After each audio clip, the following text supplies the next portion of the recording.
Assalamu alaikum, dear students. Today we will discuss the poem that is from the reading selection 5.3. It's a poem by William Blake titled The Schoolboy. Now, this is a very beautiful poem, and before we get into more detail or we go into a detailed analysis of the poem or a critical appreciation of the poem, we will first start by looking at the literal or what you call surface meanings of the poem. When you look at the poem, you see it's written in simple English, and when you read it, you can very well understand it. So, first we will read it line by line, stanza by stanza, and we would try to look at the bare meanings or what William Blake has said through the lines or through the stanzas in the poem. And later on, we will try to go into an analysis of deeper meanings. We will try to read the poem between the lines. This is a schoolboy who is expressing his thoughts on going to school. Basically, the poem is about a formal education, school education.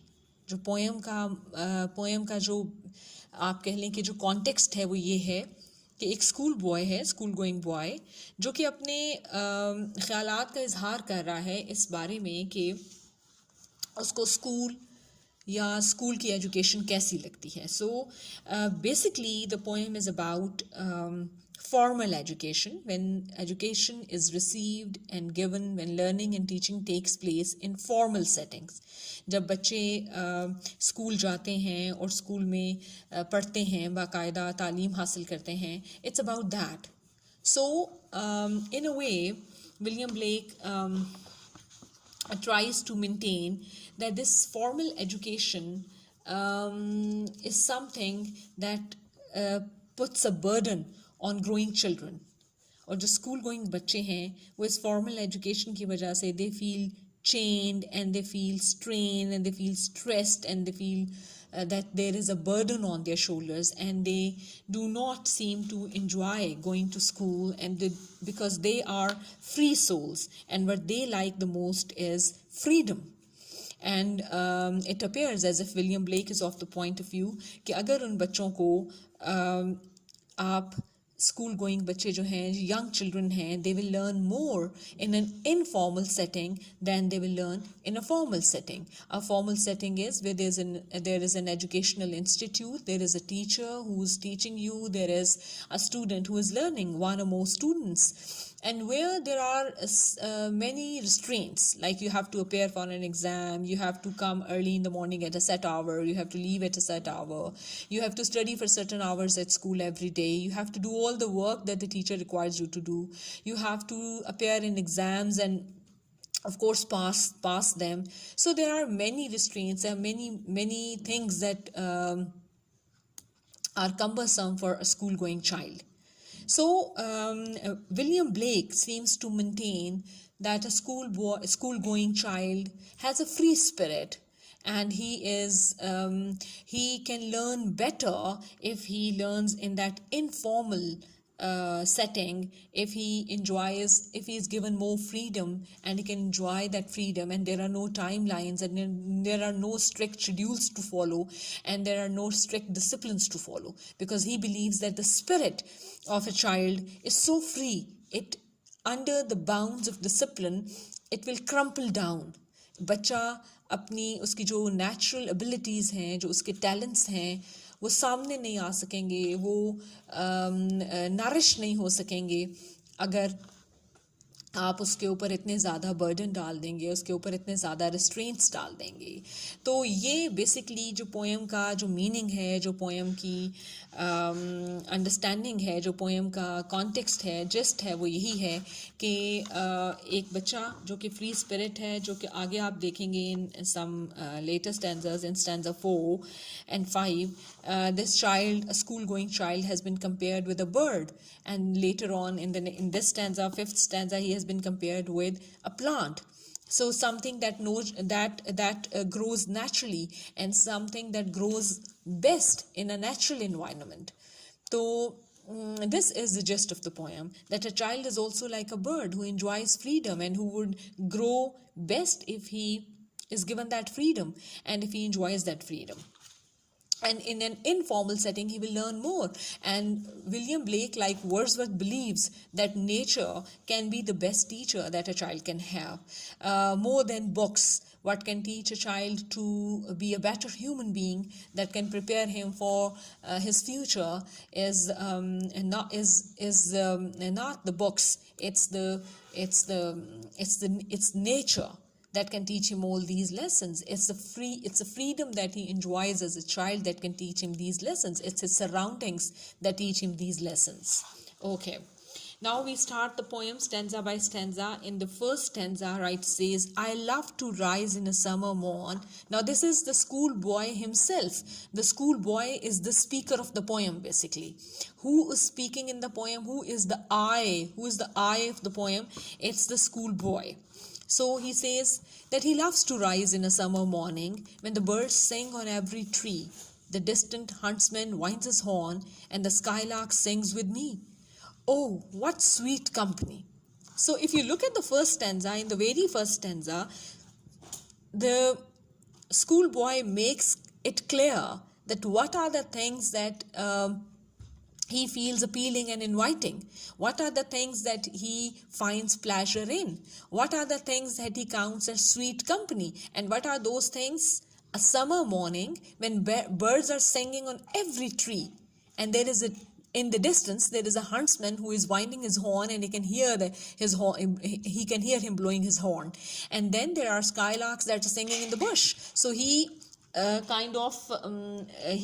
child, that this is a sweet company for this child. And look at the use of the word oh, and then this exclamation mark. This what does this show? This show the emotion that accompanies the joy, the feelings of joy, because we know that the child here is exclaiming with joy, with happiness.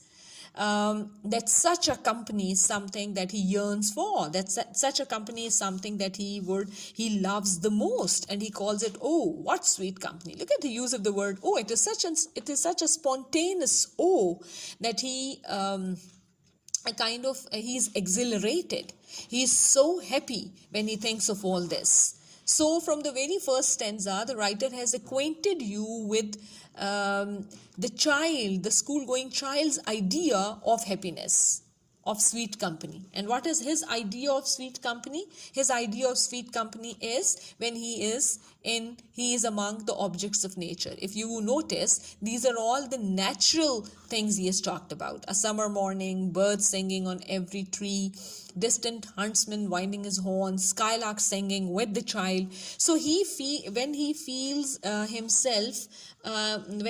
himself in the company of nature, it is then that he is very pleased. He is at his happiest. So ये क्या है? ये सब के सब company of nature है.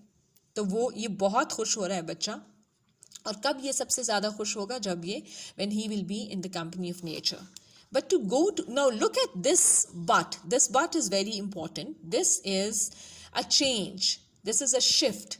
This is, you use but when you say one thing, but the next thing that you are going to say is different, is almost a complete opposite of what is said in the first stanza. So he says, but to go to school, as if going to school is something that kind of hurts him, or that kind of that is something which he doesn't like. So he says, but to go to school in a summer morn, oh, it drives all joy away. Now look at the difference between this O and this O. This first O was, we said, a spontaneous expression of joy. But here, this O is not an expression of joy. This is rather an expression of sadness. ये जो O है, इसमें वो मज़ा, वो pleasure, वो खुशी नहीं है जो इसमें थी, क्योंकि ये खुशी की वजह से अटर किया था. और ये जो है, ये तो एक sadness और एक despair में अटर किया गया है. He says, but to go to school in a summer morn, oh no. Now he loves to rise in a summer morn. उसे सुबह उठने में, समर की मॉर्निंग में उठने में मसला नहीं है, लेकिन बट कब आता है, सैडनेस और डिस्पेयर कब आती है, when he has to go to school on such a morning. And he says it drives all joy away. So all the joy of this sweet company that he had experienced in the first stanza, it goes away. It leaves him when he has to go to school on a summer morn. Under a cruel eye outworn. He says, I am in the school. He is not that free. In the first stanza, we find an expression of freedom that accompanies his joy. Why? Because he is free to enjoy all that is natural. But here, he says, I am under a cruel eye. Now, what is this cruel eye? This can be the cruel eye of his teacher. This can be the cruel eye of discipline, basically. Because you see, when you are out on a summer morning to enjoy nature, then you are nothing can put a restraint on you. आप आराम से घूमें फिरें जितना मर्जी वक्त लें. But when it comes to a discipline, it comes to the discipline of a school, of course you cannot have things on your own pace. You have to follow a certain discipline at school. So he says, under a cruel eye outworn, the little ones spend the day in sighing and dismay. Now look at this sighing and dismay and compare it with the pleasure in the first stanza. So the pleasure was taking place when there was freedom. When there was freedom of expression, when he was enjoying the things he liked, and he had no restraints. But then there comes this thing where the little ones spend the day in sighing and dismay. When they have to go to a school on a summer, if they do all this on a summer morn, they'll be happy. But if they have to do all this on a summer morn, this will make them sad and desperate, and this will frustrate them. So they will keep on sighing, and they'll be stressed, and they'll be in distress. Look at the use of the word sigh and dismay. He says he is rather dismayed. He is distressed when he has to go. And not just him, the little ones, all those school-going children who have to spend a summer day, a summer morning in school. He says they keep on sighing. They are very sad. They are not happy. They are frustrated because they have to spend a day under the cruel eye of discipline. It can be the cruel eye of the teachers themselves, or of the discipline or administration. You see, there are so many rules and regulations at a school that's why he used the word under a cruel eye. But here, there were no rules and regulations. There were no restrictions. See? Okay. Now this again accentuates this O, because this comes, or this accompanies sadness. This shows a sad mood. Then at times I drooping sit. So he says, when such a thing happens, when I have to spend a summer morning at school and all joy is taken out of me, and I do not, out of the day that I have, then he says, I sometimes sit there exhausted with a bent head, and spend many an anxious hour.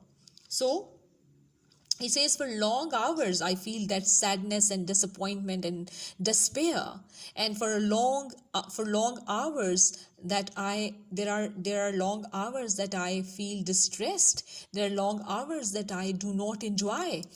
Nor in my book can I take delight, nor sit in learning's bower, worn through with the dreary shower. He says, what happens to me? I do not enjoy reading books at all. I do not find any joy in learning. When such a situation happens, that he has to go to school on a summer morning and have to spend a whole day under the cruel eye outworn, he says, I spend my day like all the other school-going kids and sighing in dismay, and it is then that I sit with a drooping head. Now you see, a drooping head itself shows it itself shows lack of joy. It shows sadness. It shows sorrow. It shows a lack of happiness. So he says, I spend many anxious hours and I do not find delight in book. I do not find pleasure in books, nor do I find pleasure in the classroom where I'm sitting and being showered with such depressing and bleak knowledge. that he's getting at school. So he doesn't like all those showering of knowledge on him at school. He rather enjoys listening to the sounds of nature, looking at the sights of nature. And then he says, how can the bird that is born for joy sit in a cage and sing? Now here, metaphorically, the writer uses the metaphor here. Blake uses a metaphor here. And what is the metaphor? That a school-going child is compared with a bird. Now we know that birds are basically free beings, and what do they do? They enjoy flying in the open and broad and big skies without any restraint or without any restrictions. So here he says, the school-going child is like a bird that is born for joy, that is born for freedom, that is born for happiness, that is born to enjoy the pleasures of life without any restrictions or any restraints. But he says, how can such a bird sit in a cage and sing? So if you take away that joy from him, if you take away that freedom from him, and you put that bird in a cage, how would it sing? Now, this cage here it may symbolize school here. So he says, when the school-going children, the little ones, what he said here, he called them the little ones. He says the school-going children are like birds. They are born for happiness. They are born to enjoy their freedom. They are born to enjoy the pleasure that freedom brings. But if you put them in a cage, how would they sing? And if they sing, would they sing of joy? No. They will sing of sorrow. Their songs will be the sad songs. How can a child, when fears annoy, but droop his tender wing and forget his youthful spring? He says, inside a child, there's a spring of joy. एक चश्मा है खुशी का हर बच्चे के अंदर, क्योंकि वो innocent है, वो familiar नहीं है दुनिया के गम से, परेशानियों से. तो चूंकि वो उसके अंदर उसको दुनिया के परेशानियों और गम का नहीं पता, तो वो उसके अंदर एक स्प्रिंग है, उसके अंदर एक चश्मा है खुशी का. तो वो कहता है कि कैसे ये होगा कि if the child, look at when fears annoy. Now these fears are to be related with under a cruel eye, outworn. वो कहते हैं कि जब वो एक ऐसे माहौल में है, एक ऐसे environment में है of a school where he is afraid all the time. आप देखिए बच्चों को जब आप स्कूल में होते हैं या अपने एजुकेशनल करियर में, तो कितने फियर्स होते हैं. यानी जैसे मैंने आपसे पहले कहा कि डिसिप्लिन को पूरा करना है, काम पूरा करना है जो मिला है, वक्त पे पहुंचना है, एक डिसिप्लिन तरीके से वहाँ रहना है सारा दिन, वक्त पे काम करके लाना है, ठीक काम करके लाना है. अच्छा, फिर उसके बाद आपने इम्तिहान देना है, इम्तिहान में पास होना है. See there are so many, test देना है, टेस्ट में पास होना है, कोई ऐसी ब्रीच ऑफ डिसिप्लिन नहीं करना है जिसकी वजह से मुश्किल हो. तो ये सारे फियर्स हैं. So many burdens, so many fears. So he says when a child is beset with so many fears, तो क्या होगा? उसके जो wings हैं, look at the use of the word tender wings. बच्चे के wings tender wings हैं. Tender क्योंकि अभी बहुत नाजुक हैं, बहुत fragile हैं. तो उसके नाजुक परों पर, नाजुक कंधों पर आपने अगर इतना ज़्यादा फियर्स का बोझ डाल दिया, तो वो ड्रूप हो जाएंगे, वो झुक जाएंगे. वो जो एक प्लेजर था, वो जो विंग्स को परों को फैलाकर उड़ने का मज़ा था, वो ख़त्म हो जाएगा. So, how can a child when fears annoy but droop his tender wing and forget his youthful spring? तो वो कहता है, आप when you send a child to school, what do you expect from him? You expect from him that he droops his tender wings, कि वो एक परिंदा है जो उड़ने के लिए बना है, लेकिन आप उससे एक्सपेक्ट कर रहे हैं कि वो अपने पैर बंद कर ले और बस चुप करके एक केज में बैठ जाए और भूल जाए कि उसके अंदर एक खुशी का और यूथफुलनेस का एक सरचश्मा है, एक उसके अंदर चश्मा है जो उसके अंदर से फूट रहा है. तो वो कहता, how is this possible? Now this how, basically what he is trying to say through these two questions is that what are you demanding from a child is unnatural. जो आप बच्चे से डिमांड कर रहे हैं एक स्कूल गोइंग चाइल्ड से, वो अननेचुरल है। ऐसे ही जैसे कि आप एक बर्ड से ये डिमांड करें, जो कि the bird that was born for joy and freedom, उससे ये डिमांड करें कि वो एक केज में बैठ जाए छोटी सी जगह पर और गाने गाता रहे, और इसी तरह वो अपने परों को समेट ले और चुपचाप भूल जाए कि उसके अंदर कोई खुशी का या यूथफुलनेस का या उड़ने का या फ्रीडम की कोई ख्वाहिश है. So he says, how can that happen? This is so unnatural. So you are raising a child in an unnatural fashion. You're raising a child in an unnatural way. तो जब आप unnatural way में child को, बच्चे को raise करेंगे, तो वो इसका मतलब है उसका आउटकम्स भी प्रॉपर नहीं होंगे, उसके आउटकम्स भी डेंजरस होंगे, डिजास्टर्स होंगे. Then he calls upon this child, the schoolboy, he calls upon his mother and his father, his parents, because we know that parents, like at that age, your parents are your guardians. They are the decision makers in your life. They are the ones who send you to school, who decide upon this, that you should go to school. They are the ones who choose a certain school for you. They are the ones who choose a certain path for you. So he says, oh, mother and father, he addresses them. If buds are nipped and blossoms blown away. अगर वो कह रहा है कि अच्छा अब यहाँ पर, and if the tender plants are stripped of their joy and in the springing day by sorrow and care's dismay. Now here, what is the child doing here? And how is he looking at the whole thing? अगर वो आप ये कह रहा है कि अगर अब यहाँ पर in this stanza the child is comparing himself or any other, all those school going children with plants, with flowers. यहाँ पर वो उनसे कह रहा है. पहले इसने इस स्टैंजा के अंदर कंपेयर किया था किससे? बर्ड के साथ. अभी यहाँ पर वो कंपेयर कर रहा है स्कूल गोइंग चिल्ड्रन को विद प्लांट्स, विद फ्लावर्स.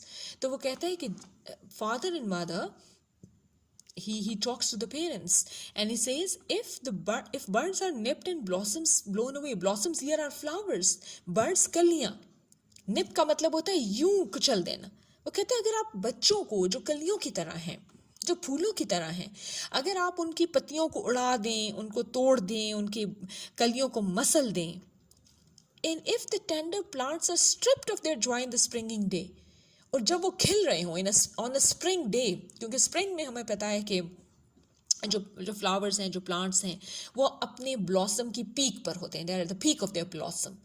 तो वो कहता है कि अगर उस वक़्त ड्यूरिंग द स्प्रिंगिंग डे, इसी तरह जैसे कि एक बच्चा या एक यूथ जो है अपने स्कूल, हम ये कहते हैं कि जो स्कूल गोइंग डेज़ हैं आपके, वो सबसे ज़्यादा यूथफुल डेज़ हैं आपकी, जो आपकी एनर्जीज़ जो हैं वो पीक के ऊपर हैं उस वक़्त.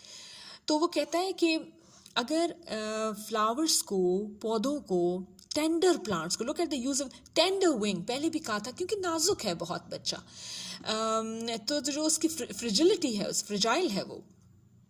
तो वो कहता है कि जब अगर आप पौधों को उनकी जब पीक पर वो हों, स्प्रिंग में जब खूब खिले हुए हों, खूब भरे हुए हों पत्तों से, तो अगर आप उसी वक्त उनके पत्तों को तोड़ दें, गिरा दें, पौधों को मसल दें, ख़राब कर दें, और क्या करें? Bye sorrow and cares डिस्मे. Care का जो है ना, सोरो तो आप समझते हैं सैडनेस होती है, केयर जो है ये भी एक बड़ा इंपॉर्टेंट वर्ड है, because care also means the worries.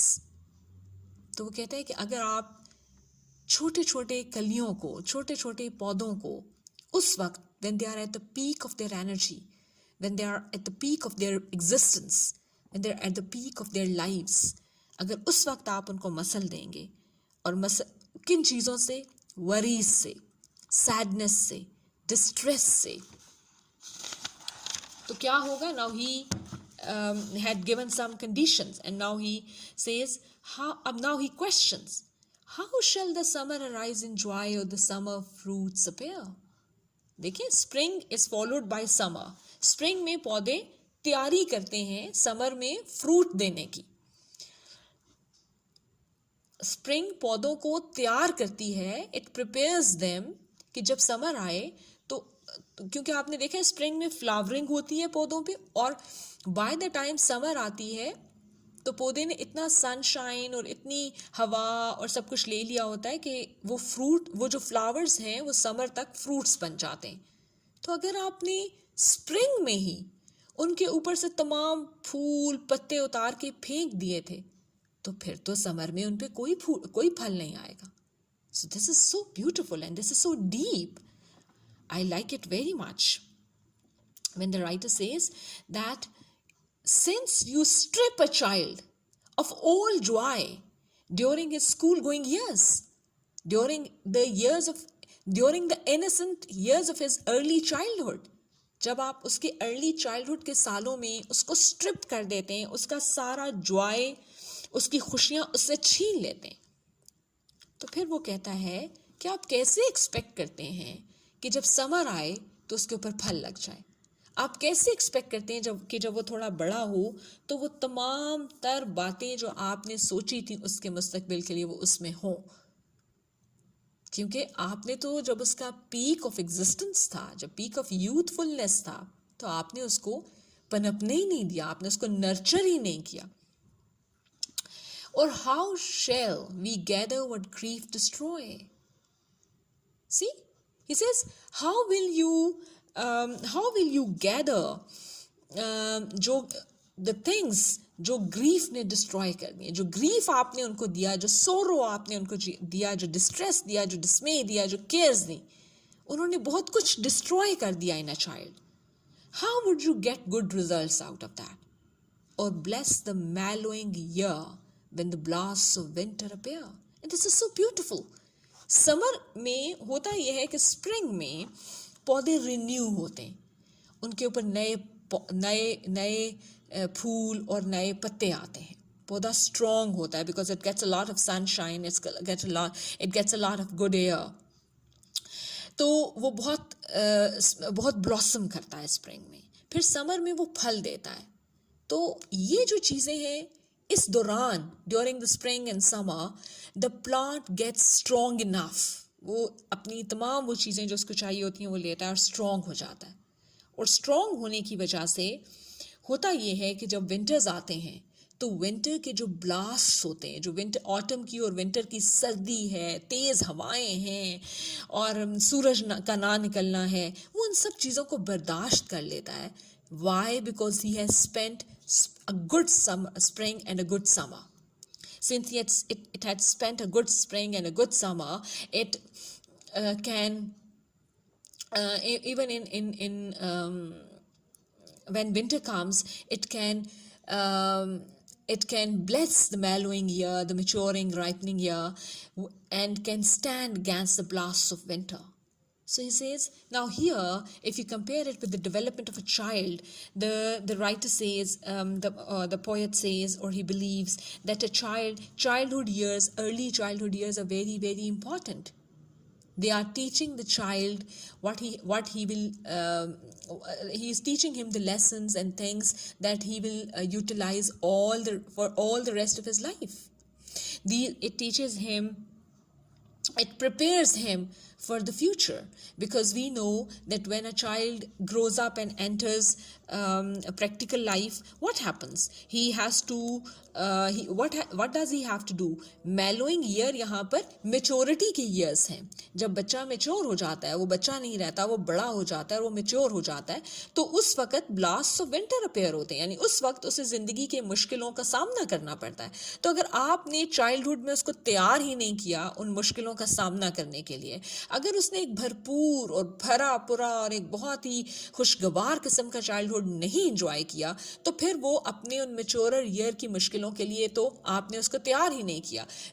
Because the poet seems to believe that the early childhood years of a child are very, very important, and it is then that a wholesome growth takes place in a child. उसकी spiritual, उसकी physical, उसकी emotional growth हो रही होती है. तो अगर वो stage सही होगी, अगर वो सारी growth ठीक होगी, तो ही blasts of winter जब आएंगे, यानी जब maturity के years आएंगे, जब वो बड़ा होगा, प्रैक्टिकल लाइफ में एंटर होगा, डिसीजन मेकर होगा, जब उसको मुश्किलात का सामना करना पड़ेगा, मसलों को हल करना पड़ेगा, प्रॉब्लम सॉल्विंग करनी पड़ेगी, तो वो उन चीज़ों के लिए उस वक़्त तैयार होगा अगर उसने अर्ली चाइल्डहुड ईयर्स अच्छे गुजारे हैं. So the poet in a way he questions. आप देखें कि उसने यहाँ पर क्वेश्चन किया है. He why has he question?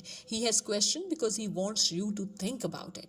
He wants all the adults, because बच्चों के लिए फैसले तो अडल्ट्स करते हैं. So he wants all the adults including parents and teachers and all people in authority, he wants them to think about this fact.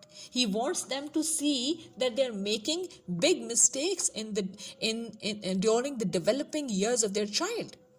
So if they are making mistakes during the developing years of their child, then what is happening? जो development of child है वो proper तरीके से नहीं हो पा रही.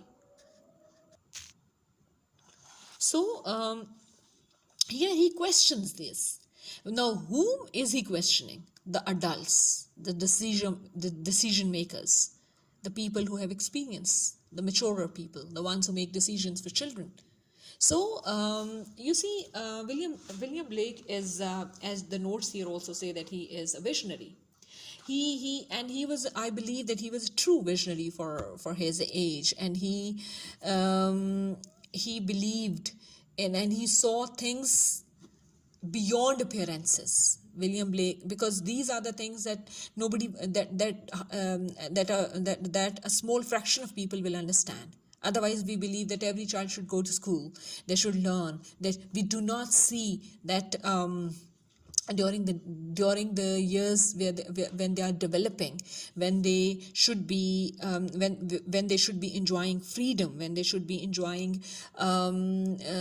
when they should live at their own pace, जब उनको अपनी रफ्तार से जीना चाहिए, जब उनको खुद एक्सपीरियंसेस गैदर करनी चाहिए, जब उनको नेचर की कंपनी में रहना चाहिए. It is then that we are sending them to schools.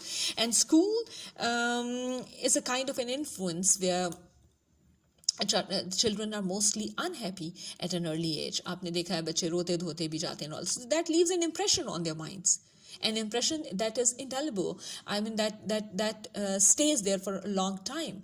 So if they haven't developed in the right way during their childhood years, so how do you expect that child to be when he matures or when he becomes an adult? There'll be shortcomings. There'll be things that you won't be able to change in them. तो इसलिए वो उसने ये सारे questions जो हैं ये raise किए हैं.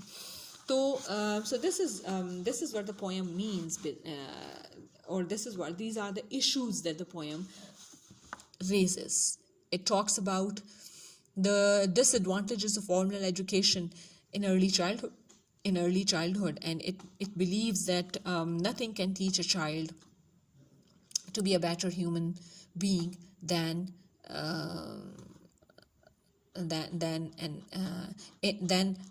the company of nature.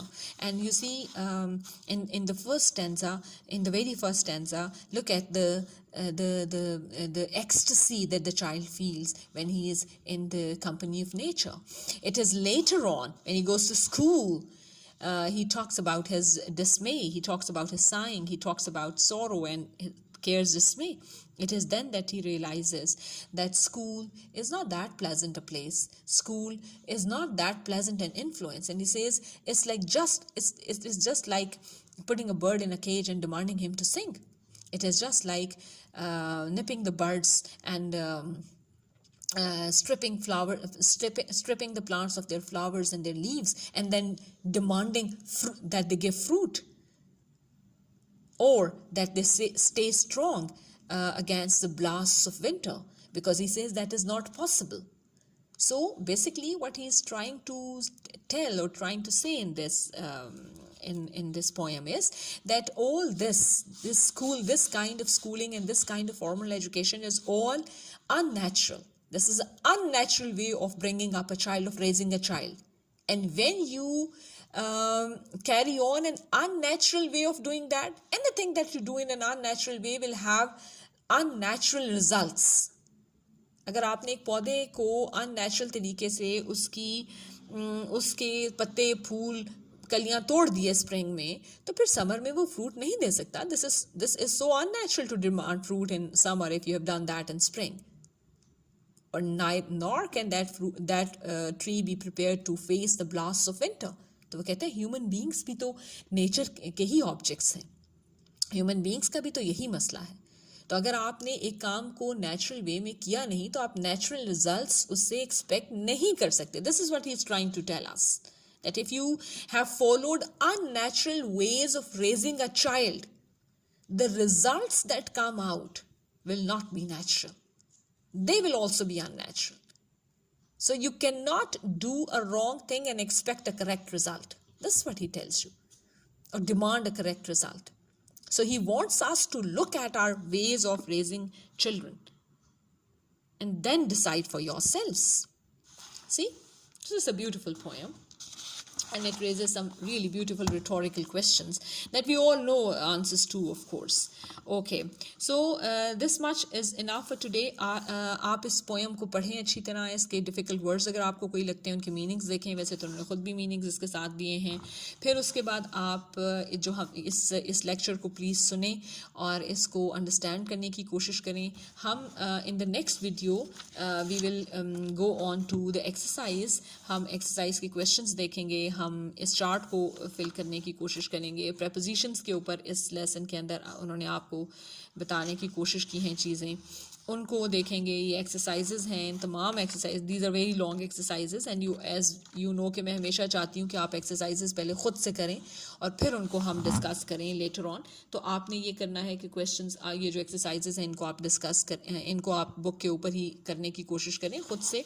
और आई एक्सपेक्ट कि जितना प्रेपोजिशंस के ऊपर उन्होंने ये चीज़ें दी हैं अपार्ट फ्रॉम एक्सरसाइजेज, ये जो सारी डिस्क्रिप्शन है, प्रेपोजिशंस के ऊपर डिस्कशन है, इसको ज़रूर पढ़ें और उसके बाद एक्सरसाइजेज करने की कोशिश करें। जब आप ये एक्सरसाइजेज करने की कोशिश करेंगे and then I will upload a video soon जिसमें ये एक्सरसाइजेज मैं आपके साथ डिस्कस कर लूँगी, द आंसर्स टू दीज। तो उससे ये होगा कि you will have a fair idea कि what is it all about. ठीक है, so I will see you soon in another video that will be further discussing the exercise and the questions on the poem. So till then, please keep reading and happy learning. Thank you very much.